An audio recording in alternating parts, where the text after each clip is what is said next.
Makailang ulit na tinitigan ni Alexander ang asawa niya. Nasa sofa ito at nagpapahinga. Hindi siya mapakali. Nilapitan niya ito at tinaplos ang noo nito. "Are you okay, Jade?" Tipid itong ngumiti at nagmulat ang mga mata. Sinalubong nito ang nag-aalala niyang tingin. Marahan na hinaplos nito ang kamay niya. Saka ang mukha niya. "I'm okay. Nanghihina lang ako. Pero normal naman daw ito sa mga buntis, hindi ba? Hindi ba dapat dalhin muna kita sa ospital?" Umiling naman ito. "Huwag na, ano ka ba? Kaunting pagsama lang ng pakiramdam ko. Natataranta ka na riyan. Napaghahalatang patay na patay ka sa akin." Nakuha pa nitong magbiro sa kanya. Dinampian niya ng halik ang asawa sa mga labi nito. Nag-aalala siya ng sobra. Nakikita niya ang pamumutla ni Jade. "Kumain ka na ba?" Tumango naman ito. "Tapos na po. Ipagluluto pa rin kita ng sopas." Inihanda niya ang sopas at sinubuan ng asawa kahit na ayaw nito. "Paano kung may sakit pala ako, Sander?" "Hindi ka pwedeng magkasakit, Jade. I already told you, I will protect you and I can't lose you again." Ibinaba niya ang mangkok sa lamesa at hinawakan sa magkabilang balikat ang asawa. "Magbihis ka. Dadalhin kita sa doktor ngayon din." Pabiro nitong tinampal ang kamay niya sabay tawa. "Nagbibiro lang ako, Sander. I'm healthy." "Hindi yan ang nakikita ko, Jade." Seryoso niyang sambit dito. "Dadalhin kita sa hospital kahit pasigawan mo ako." Lumabi ito at itinulak siya. "Sige, magagalit ako sa iyo." Anito at walang pasabing tumayo at pumasok ng kwarto nito. Naiwan na lang siyang napabuntong hininga. Kinuha niya ang cellphone at tinawagan niya si Albert. "Yes?" Anito nang sagutin ang tawag. "Normal lang ba sa mga babaeng buntis ang nagkakasakit?" Tumawa naman ang binatak sa kabilang linya. "Tinawagan mo ako para tanungin yan? Seryoso ka?" "Hindi ko alam. Wala pa naman ako nabubuntis." "You think Sian or Kalex, may alam kaya sila? Halimbawa, may nabuntis pala sila sa nakaraan. Sila kaya ang tanungin ko." "Alam mo, hindi ko alam kung ano nangyayari sa'yo. Kung nakabuntis ang dalawang yun, imposibleng hindi natin malaman." "Hindi nyo nga naisip na may asawa ako, hindi ba? Iba naman yan. Sadya talagang itinago mo sa amin." Napabuntong hininga naman si Alexander. Nalilito siya kung ano ang dapat niyang gawin. He didn't want to upset his wife, pero sa isang banda, gusto niyang matiyak na okay lang ito. "Wait, you mean..." "Yes, my wife is pregnant. Pero nag-aalala ako sa kanya. Alam kong hindi maganda ang kanyang pakiramdam. At iniisip lang niya, sinasabi niya sa akin na okay lang siya." "Well, ang alam ko naman normal lang sa mga babae ang ganun. Depende naman daw sa katawan ng babae. Pero kung talaga nag-aalala ka, dalhin mo siya sa doktor." Nagalit nga. "Sige na, i-check ko lang siya. Bye." Nabuksan niya ang kwarto ay tulog na si Jade. Kaya hinayaan na niya itong makapagpahinga. Lumabas siya ng bahay at tinawagan ang kanyang ina. "Ma, Sander, napatawag ka. Have I told you that Jade and I are getting married?" Diretso niyang tanong at hindi na nagpatumpik-tumpik pa. Dinig na dinig niya ang pagsinghap ng ina sa kabilang linya at ang sabik nitong pagtawag sa esposo.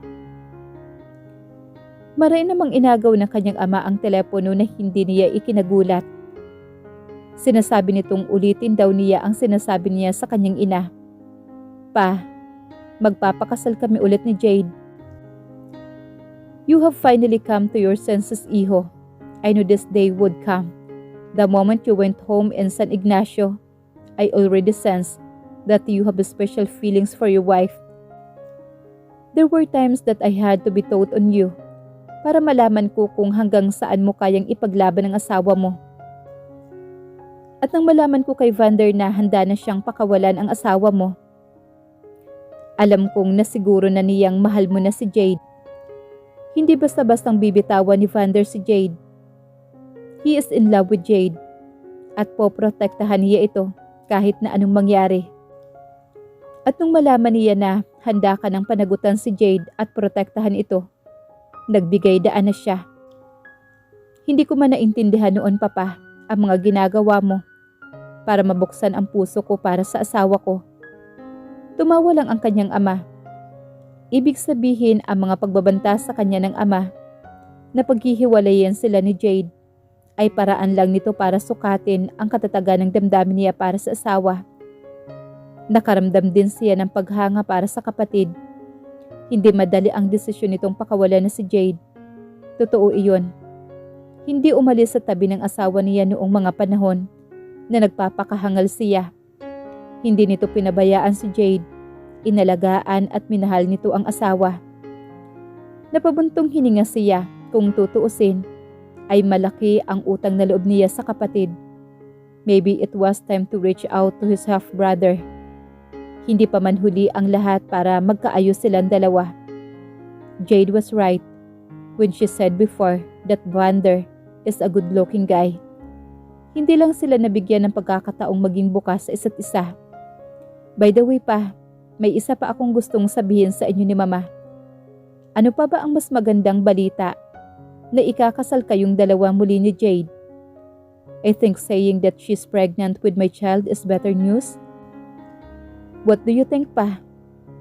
Dinig na dinig niya ang pagkukumahog ng aparato sa kabilang linya. Sinundan iyon ng matinis na tili ng mama niya. Luluwas kami diyan ng mama mo. Hintayin mo kami. Wika naman ng kanyang papa. Nasa hotel si Ilara kasama si Aldo. Hinila niya ang kumot at ibinalot sa katawan. Dumiretso siya sa terrace at nagsindi ng sigarilyo habang nakatanaw sa kawalan. Maya-maya ay naramdaman niyang lumapit ang lalaki at hinawakan siya sa baywang. Habang ang mga labi nito ay dumampi sa liig niya. Ano ba, Aldo? Napagbigyan na kita. Tapos na ang isang gabi. Sapat na ba sa'yo ang isang gabi lang? Nasarapan ka naman sa akin, hindi ba? Bakit hindi natin ulitin ngayon? Pumarap siya sa lalaki at itinulak ito. Gawin mo muna ang pinagagawa ko sa'yo. Kapag nagawa mo na, saka mo lang ulit ako matitikman. Huminga ng malalim si Aldo. Alam ba ng auntie mo tong mga pinaplano mo? Tumikwas naman ang isang kilay niya. Of course not. Nag-iisip ka ba? Kapag sinabi ko to sa auntie ko, siguradong pipigilan niya ako. Alam mo namang nagsisi yun na inalis niya si Jade doon sa Gawad Parangal. Bumalik ng silid si Aldo at kumuha ng sigarilyo. Hit-hit buga ito habang nakatitig sa kanya. Bakit ba galit na galit ka kay Jade?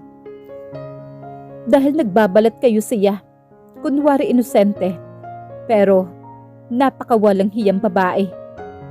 Hindi naman nalalayo ang kulay niya sa akin pero bakit siya ang pinili ni Alexander? Hindi ko yun matatanggap. Kung hindi mapapunta sa akin sa Alexander, sisiguraduhin kong walang makikinabang sa kanya. Napailing na lang si Aldo at nagsimula ng magbihis ng maubos ang isang stick ng yusin nito. Nasaan ang kaibigan mo si Sander ha, Kalex? Naglambiti naman si Ilara sa leeg ni Kalex. Nasa club sila at naroroon na din ang mga kaibigan ni Alexander pero wala ang huli. Pasimpleng inalis naman ni Kalex ang kamay niya sa leeg nito. Kalimutan mo na si Alexander. Masaya na siya ngayon. Masaya? Oh, shut up. Tumawa siya at inubos ang laman ng alak ng basong hawak niya. Alexander likes the woman because she is the half-brother's wife. You know Alexander, he likes to play dirty sometimes. Ilara, saway naman sa kanya ni Albert. Hindi mo alam ang sinasabi mo, kaya sana manahimik ka na lang at huwag mo nang guguluhin pa ang dalawa. Ako ang nauna kay Alexander, kaya bakit ako magbibigay? Ikaw nga ba? Sabat naman sa kanya ni Sian. Sumiklab naman ang galit niya. Ang tatlong lalaking ito na napapalibutan ng kayamanan. May katabing babae si Kalex at si Sian. Si Albert naman ay umiinom lang ng mamahaling alak. They were not in the VIP room. but they occupied the most expensive table near the dance floor. Ipapakita ko kay Alexander na hindi ang babaeng yun ang karapat-dapat sa kanya. Ako lang. Ako lang ang nababagay sa isang Alexander Valiente.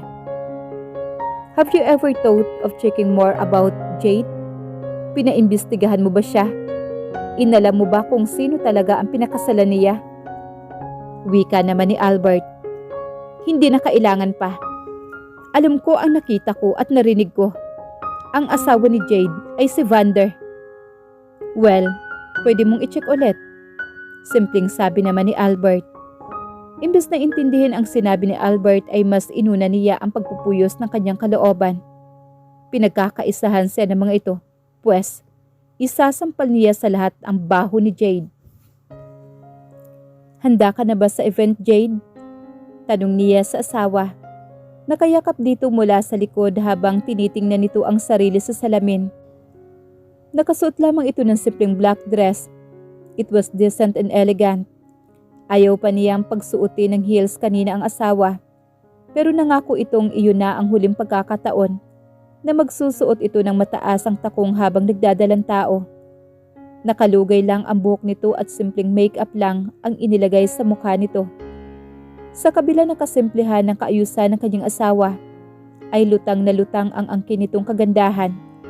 No wonder, she was always hailed as Queen of San Ignacio. Malambing niyang dinampi ang kamay sa tiyan ni Jade. After tonight, there will be no secrets. And then we will finalize the details of the wedding. Gusto kong agad iayos ang kasal natin. Nakahanda na ang guest list. All we have to do is to send out the invitation cards. Hinalikan niya ang tuktok ng ulo ng asawa. Luluwas nga pala sina mama at papa. Alam na nilang ikakasal ulit tayo at sinabi ko na ring buntis ka. Gumuhit naman ang matamis ng ngiti sa labi ni Jade. I'm sure, tuwang-tuwa sila. Sobra. Sobra silang excited. Gustong-gusto ka na nilang makita.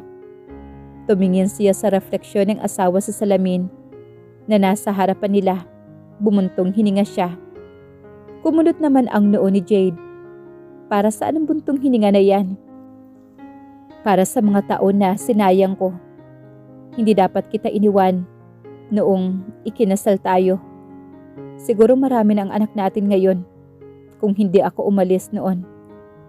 Kung hindi ka umalis, nagawa mo kayang patawarin ako sa puso mo? Humarap sa kanya ang asawa at kinubkob ang mukha niya. May dahilan kung bakit nagkalayo tayo. Dati galit din ako sa iyo dahil sa mga nasayang na taon. Pero naisip ko kung may dahilan ang lahat ng yun. Kung hindi ka umalis noon, mamahalin mo kaya ako ng ganito kasidhi? Hindi siguro. Hindi natin masasabi, Jade. Pero nangyari na ang mga yun. Hindi yung bagay na dapat panghinayangan natin. Kailangan ay magpasalamat na lang tayong nabigyan tayo ng pangalawang pagkakataon para ayusin ang pagsasama natin bilang mag-asawa. Hinaplos niya ang buhok ng asawa sa kahinila ito para sa isang mahigpit na yakap. Mahal na mahal kita, Jade. Ikaw lang ang babaeng nagtagumpay na turuan ng puso ko kung paano magmahal ng totoo. Ikaw lang, ikaw na asawa ko. Ikaw na tanging gusto kong makasama hanggang sa pagtanda ko. Mahigpit rin siyang niyakap ni Jade. Paano kung bigla na lang ako mawala? Nanigas naman siya. Hindi niya halos kayang isipin na mawawala sa kanyang asawa. Huwag kang magsalita ng ganyan. I can't lost you, okay? I just can't. Hindi ko kakayanin, Jade. You want Sander, I promise. Mahal na mahal din kita. Lalo niyang hinigpitan ang pagkakayapo sa asawa. Jade was feeling really ill in the past few days. Alalang-alala na siya rito. Pagkatapos ng event, ay dadalhin niya talaga ito sa doktor. Handa na ba ang pinagagawa ko sa'yo? Tanong ni Elara kay Aldo, habang panay ang hitit ng sigarilyo. Nakahanda na. Sigurado ka na bang gusto mong gawin ito? Tumango naman si Elara. Umabot na ako rito ngayon. Ngayon pa ba ako aatras? Hindi ko ugaling mabahag ang buntot. Kapi, relax. Ako nang bahala. Tinitigan niya si Aldo. Galit ito kay Alexander dahil matagal na itong may gusto sa kanya. Pero makailang beses na niya itong tinanggihan. Dahil mahal niya si Alexander. Kahit na hindi siya nito mahal. Nakwento nito minsan sa kanya na sadya nitong binastos ang 2 babae sa shop na palaging tinatanaw ni Alexander. Pero wala itong naging panama kay Alexander, lalo na at nakainom ito. Dahil sa tinanggihan na naman niya ito. Pumasok na siya sa function hall at pumwesto sa unahang mga silya. Nagulat pa siya na makitang naroroon si Alexander. Katabi nito si Jade na magalang siyang tinanguan nang magtagpo ang mga mata nila. Inignora niya lang ito. Hindi ko inaasahang makikita kita dito, Sander. Pagbati naman niya sa lalaki. Tumango lang ito, blanko ang mukha nito. And she wanted to yell at him so bad. Nagagalit siya sa tahasang pambabaliwala nito sa kanya ngayon. Talagang tuluyan na itong nagpaloko sa asawa ng kapatid nito. Pero ngayong gabi ay magbabago ang lahat. Hinding-hindi niya papayagan na maitago ng mga ito ang masamang sekreto. Lihim siyang napangisi. You just wait, Sander. Halos silahin na niya ang oras para tawagin na ang pangalan ng mga nominado. Sa rookie category, tumayo naman si Jade nang tawagin ang pangalan nito. She waited for the host to announce the winner. Nang i-anunsyo na si Jade ang nanalo, ay hindi na siya nagulat pa. Kahit galit siya rito ay aaminin niyang magaling talaga ito.